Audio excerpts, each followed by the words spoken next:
I was still in my sweatpants, coffee barely brewing, when the pounding started. Not a knock. A pounding. Heavy fists on my front door like someone wanted to break it down. My hand instinctively reached for the holster I hadn't put on yet. I was still off duty. Still trying to adjust to suburban life after transferring from Washington, D.C. to the quiet outskirts of Charleston. Still hoping for a fresh start. I peeked through the peephole. 2 people. Matching navy blue jackets with bold white letters that read, Community Code Enforcement. Below that? The acronym, HOA Police. I'd never heard of them. Their badges looked flimsy, like cheap plastic from a Halloween aisle. I opened the door slightly. Can I help you? The man, tall, early 40s, crew cut, stepped forward. You've been reported for multiple violations. We're here to inspect your property. On whose authority? I asked, scanning for insignia, patches, anything official. The woman beside him held up a clipboard. This neighborhood falls under the jurisdiction of the Hamilton Hills Owners Association. You signed the agreement when you moved in. No, I didn't, I replied calmly. And even if I had, that doesn't give you the power to show up at my door unannounced pretending to be law enforcement. From behind them, a voice called out like a thorn in my side. Oh, stop being dramatic. Karen. She stepped into view from the sidewalk, arms crossed like she owned the whole damn block. Blonde bob, smug smile, clipboard of her own. You've been warned, she said sweetly. The HOA voted to deputize our enforcement team last month. I stared at her. I'm a U.S. Marshal. If these two take one step onto my property without a warrant, that's a federal offense. Karen's smile widened. Then you should know exactly how serious this is. And just like that, I realized I wasn't being asked. I was being tested. And I had a feeling the real game hadn't even started yet. Karen didn't flinch when I mentioned I was a U.S. Marshal. She didn't back down. Instead, she walked right up my porch steps like she had every right to be there. I expected someone like you would be difficult, she said, tone syrupy but cold underneath. But even marshals have to respect community guidelines. The 2 so-called officers flanked her like personal bodyguards. The man folded his arms. The woman tapped her pen against the clipboard. You're not on any registry, I said. And if you try to force entry again, I'll press charges. Karen blinked slowly, then smiled wider. Who said anything about force? We're just conducting a compliance check. You've got a trailer in your driveway. According to Hamilton Hills HOA bylaws, that's a visual nuisance. That trailer holds emergency equipment I use on task force deployments. I shot back. It's none of your business. Karen leaned in slightly, voice lowering. Everything that happens in this neighborhood is our business. That's the whole point of a homeowners association, isn't it? I stared at her.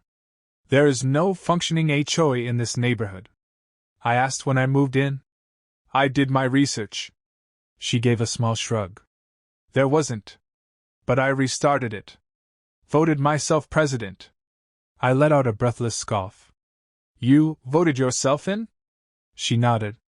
With full support of the revitalization committee. You should have attended the meetings. Meetings that, apparently, no one had ever been told about. I looked past her to the street, quiet, too quiet for this hour. Curtains twitching. A couple of neighbors peeking out. Watching. She saw me glance. The community's tired of chaos. Loud engines. Mismatched fencing. Strangers who think they don't need rules. I clenched my jaw. So you made your own laws? She didn't deny it. We've already issued 17 citations this week. You're number 18. But don't worry. You can still join our volunteer enforcement wing. Show the neighborhood you're on their side. I narrowed my eyes. You're recruiting me? She nodded. A man of your background would send a powerful message. There was a pause. Then I said, You really think I'd join your fake police force? Her smile didn't waver. You will. One way or another. The clipboard snapped shut. The fake cops turned in unison. And Karen, queen of paper crowns, descended my porch like she'd already won. She hadn't. But I could feel it, she had a plan. And I had just become its centerpiece. By the following Monday, a yellow citation was taped to my door. Violation, unauthorized equipment storage. Penalty, $375 fine or mandatory removal within 48 hours. Signed, with a flourish, by Karen L. Whitmore, interim HOA president. There was no legal seal. No lawyer's letterhead. Just a printed sheet of paper, typed in bold, with the kind of faux authority that looked official, until you read the fine print. But to the average neighbor? It screamed legitimacy. I crumpled it up, tossed it in the trash, and forgot about it. That was my first mistake. By Wednesday, I'd racked up 3 more citations. One for excessive noise, after starting my Jeep at 6 a.m. Another for failing to edge lawn borders. And a third for displaying aggressive signage, a U.S. flag mounted on my front porch. Each one came with a fine, a deadline, and a passive-aggressive note written in Karen's all-caps handwriting. Repeat offenses will be escalated to the community panel. I laughed at first. Until I noticed something even more disturbing. My neighbors had stopped waving. The older couple across the street, Bill and Marianne, used to greet me every morning. Now their curtains snapped shut whenever I walked by. Tamara, who once shared cookies when I moved in, avoided eye contact altogether. Her front yard now bore a laminated sign. We support HOA safety enforcement. The same slogan appeared across multiple lawns by the end of the week. It was coordinated. Manufactured. And I was suddenly the outsider. A fake HOA. Fake cops. And now, a fake sense of order spreading like wildfire. I tried speaking to a few neighbors. Most just mumbled sorry, or I don't want trouble. One man, a retired Navy vet, closed the door on me mid-sentence. We're told you've been threatening people, he said, eyes guarded. Karen says you're unstable. Unstable? I repeated, stunned. I've spent 20 years protecting people like you. But he was already gone.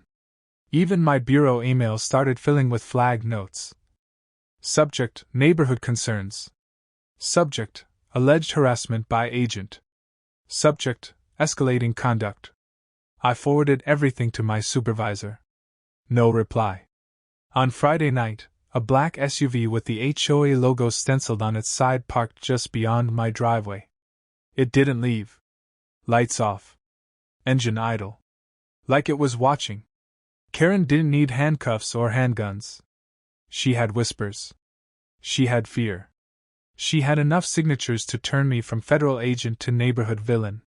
And I was beginning to realize I might be the only one left who knew it was all a lie. By Monday morning, the bureau called me in. Not for an op. Not for a task force briefing. For a misconduct review. My supervisor, Agent Rhodes, didn't even meet me in the hallway. I was escorted by a junior assistant to an interview room. No windows, 2 chairs, and a recorder already running. A woman from Internal Affairs introduced herself. She never once smiled. We've received multiple complaints from civilians in your residential area, she began. Accusations of intimidation, aggressive behavior, and impersonating law enforcement for personal disputes. I stared at her. Ma'am, with all due respect, I am law enforcement. She tapped her pen against a manila folder. We're aware. That's what makes these accusations more serious. I explained everything. The fake citations. The unregistered security force. The neighbors being coerced. She listened. Nodded once. Then said, Do you have documentation of this? I emailed the violations, photos, even a snapshot of the HOA vehicle. She raised a brow. To whom? To Rhodes. And to the department chain. She slid a printout across the table. These emails never arrived. Our server has no record of them. I blinked. That's not possible. We're also having trouble verifying the HOA's existence. She continued. Their website has no listed president, no contact number, no public charter. And yet, they've submitted 10 formal complaints, each with neighborhood signatures attached. My stomach dropped. Someone's tampering with communications, I said slowly. They're covering their tracks. The agent folded her hands. We're not ruling anything out. But until this is resolved, we're placing you on conditional leave. No badge. No firearm. I stood up fast, chair scraping behind me. You're suspending me based on lies? She met my eyes without flinching. We're suspending you based on perception. In our world, that's all it takes. Real quick, if you've ever felt punished for doing the right thing, comment the number 1. You're not alone. That night, I drove home with an empty holster and a storm raging in my chest. The black SUV was still there. This time, it had shifted 2 spaces closer. My phone buzzed, a text from an unknown number. Stop pushing. You're not untouchable. No name. No reply option. I tried calling the Hamilton Hills HOA helpline printed on one of the citations. Disconnected. The website I'd visited last week now led to a 404 error. I scoured county records. No formal filings of an HOA reactivation. No record of Karen's presidency. Nothing. It was all vanishing. Everywhere I turned, paper trails were erased, links severed, silence cemented. The louder I shouted, the more I looked like a lunatic. The only thing left was whatever Karen hadn't destroyed yet. And I was running out of time to find it. I hadn't seen Tamara in days. Her porch, once lined with flower pots and wind chimes, was now bare. Curtains always drawn.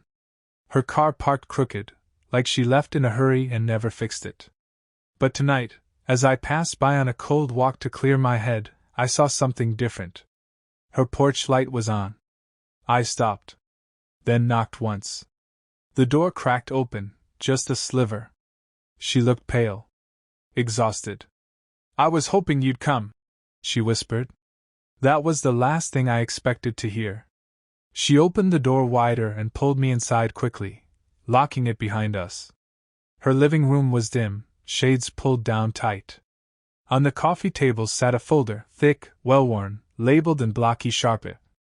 Hamilton Hills, Original Bylaws and Records. She pushed it toward me. I kept everything, she said quietly. From before Karen got her claws in it. I flipped it open.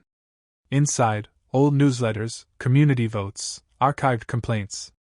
A full paper trail of a legitimate HOA that had dissolved 7 years ago after the last president moved away. No record of reactivation. No official votes. No charter. This proves it, I murmured. Karen never had authority. Tamara nodded. She started coming to me a year ago. Talking about restoring order. At first, I thought she just wanted to organize potlucks again. She swallowed. Then she brought uniforms.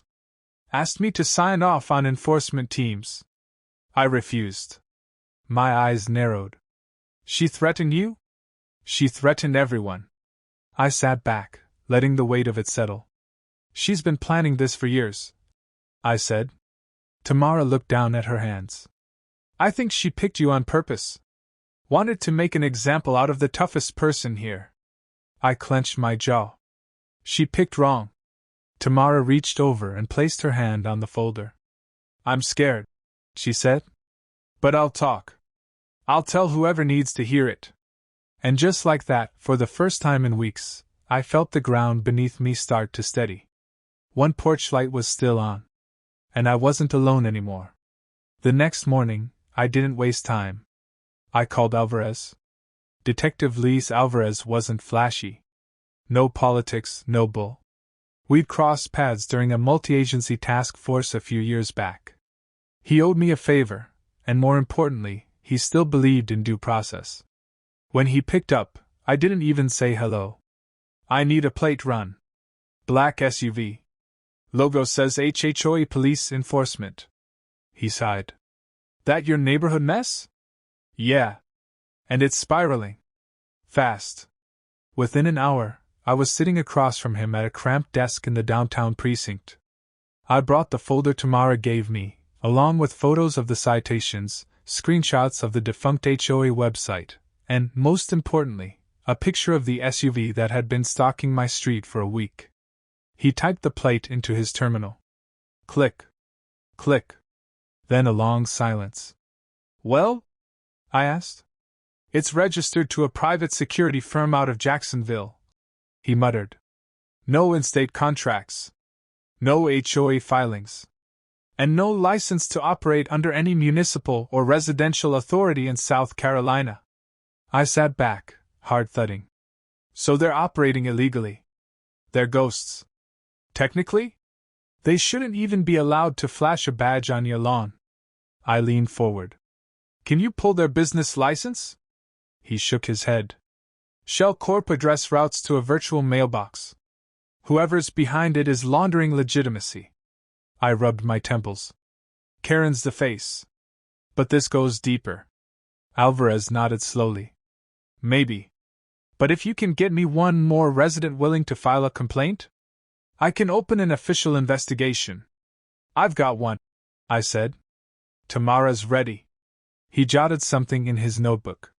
Good. That's a start. As I left the precinct, the air felt different.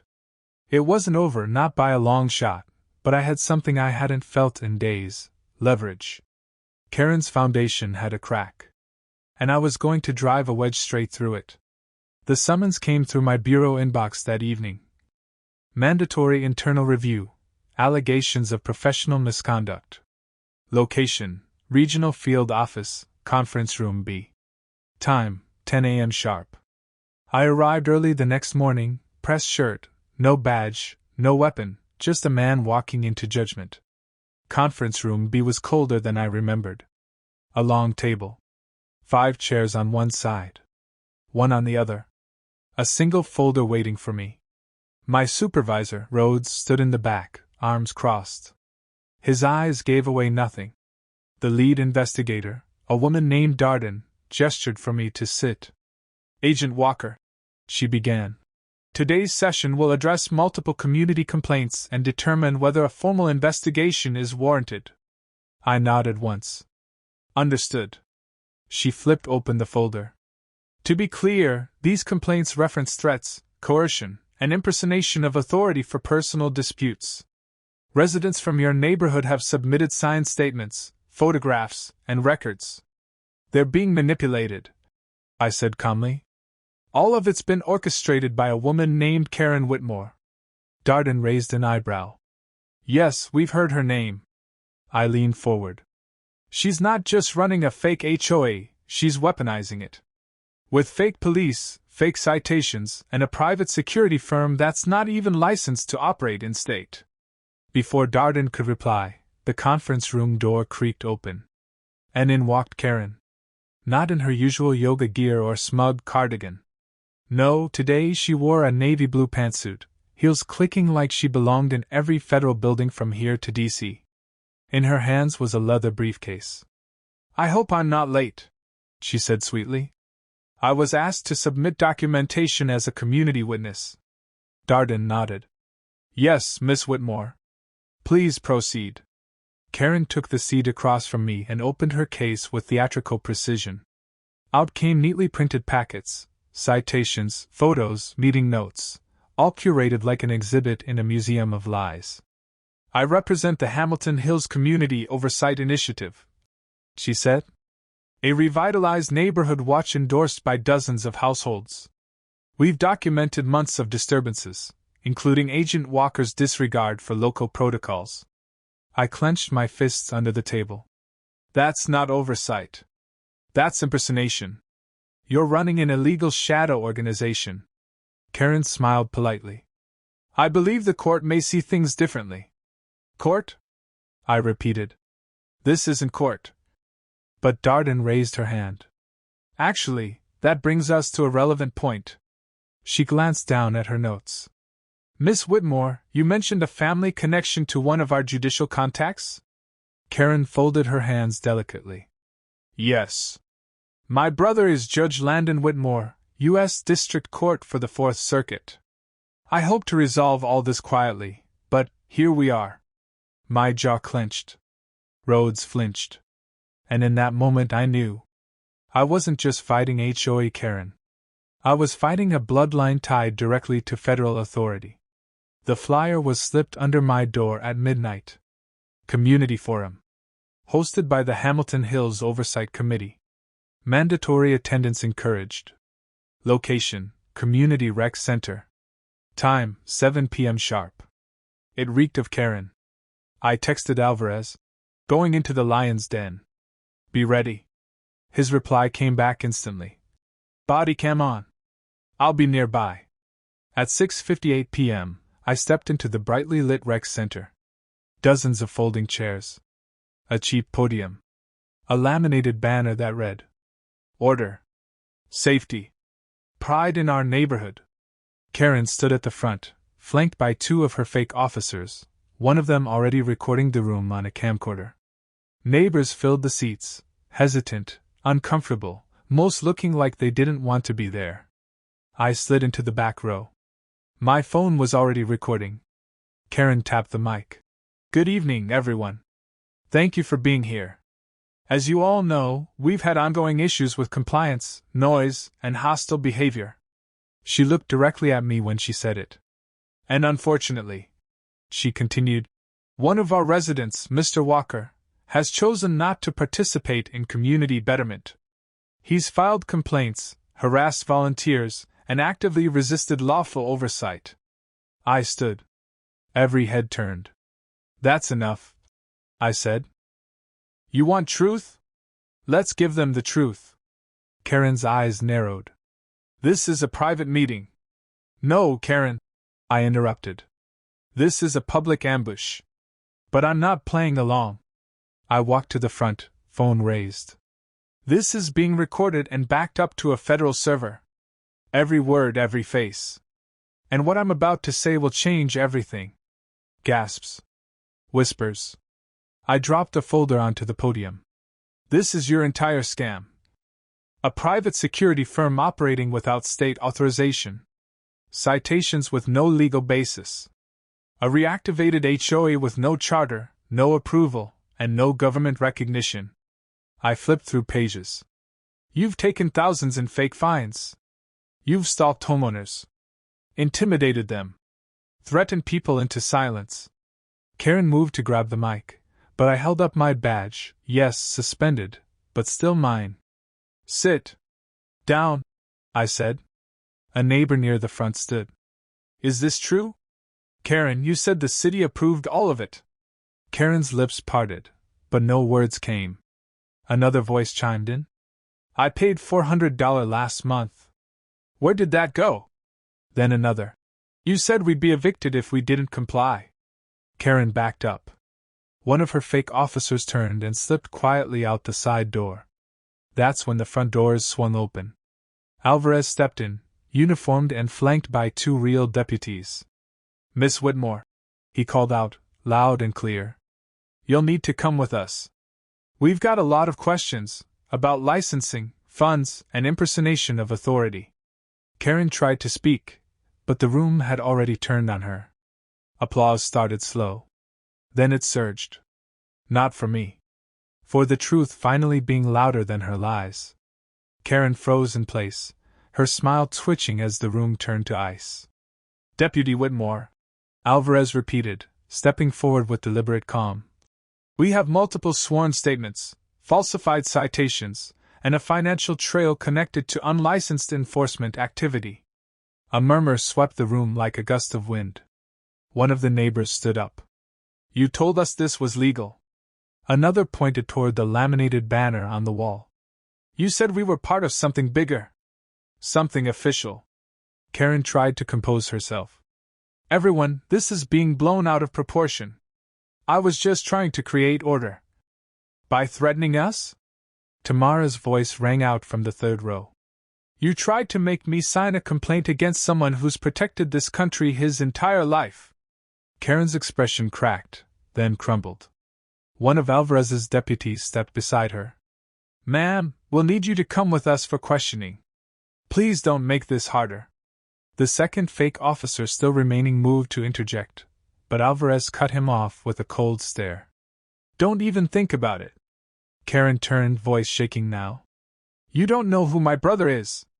Alvarez didn't blink. Ma'am, we don't care who your brother is. As the cuffs clicked over her wrists, a hush fell over the room. And then, like a pressure valve releasing, applause broke out again. This time louder. Raw. Real. Some people cried. Others simply sat in stunned silence. The paper queen of Hamilton Hills had been dethroned. Karen was led out of the building, shoulders hunched, no longer the woman who once strutted through our streets like she owned them. The fake badge, the smug smirk, the clipboard, all gone. If that moment felt satisfying to watch, hit the like button. Let's show how many people still believe in real justice. Neighbors who once avoided my gaze now nodded in quiet solidarity. Tamara came to stand beside me. You did it, she whispered. I shook my head. We did. Because in the end, it wasn't just about one Karen. It was about standing up, even when everyone else was too afraid to speak. 2 weeks later, my badge was reinstated. Rhodes met me in his office with a rare smile and a simple envelope.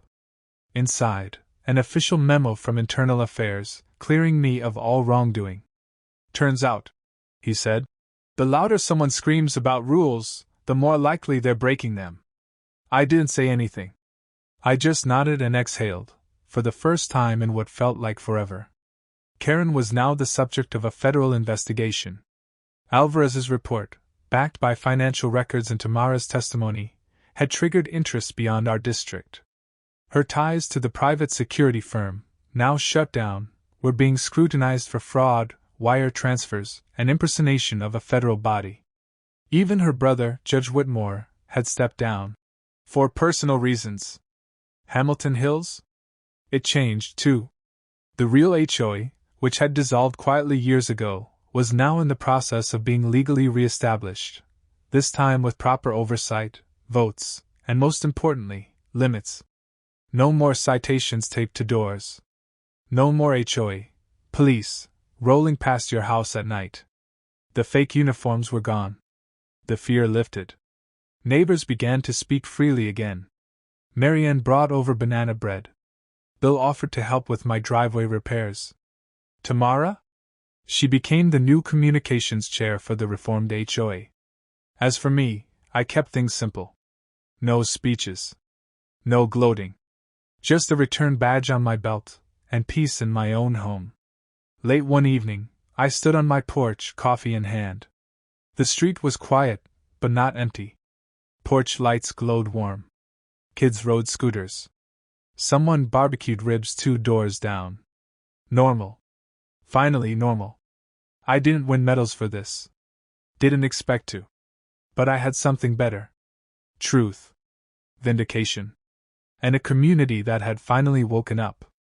Karen built her empire on fear and silence. And all it took to bring it down was one person willing to say, no. Enjoyed this takedown? Subscribe for more wild HOA Karen stories. New battles drop every day. In the end, this story wasn't just about a rogue neighbor or a fake police force. It was about how quickly fear can replace facts, and how silence lets the wrong people rise. Karen didn't seize power overnight. She built it slowly, one unchecked lie at a time, while good people looked away, hoping it would all just go away. But here's the truth: bullies thrive where communities fall silent. And sometimes, it only takes one voice, calm, steady, and unwilling to back down, to remind everyone else that authority without accountability is just theater. Whether it's a real HOA, a workplace, or even family dynamics, the principle stands: question what feels wrong, and don't be afraid to stand alone, because you won't be alone for long. Courage draws courage. You don't need a badge to stand for what's right. You just need to refuse to be silent.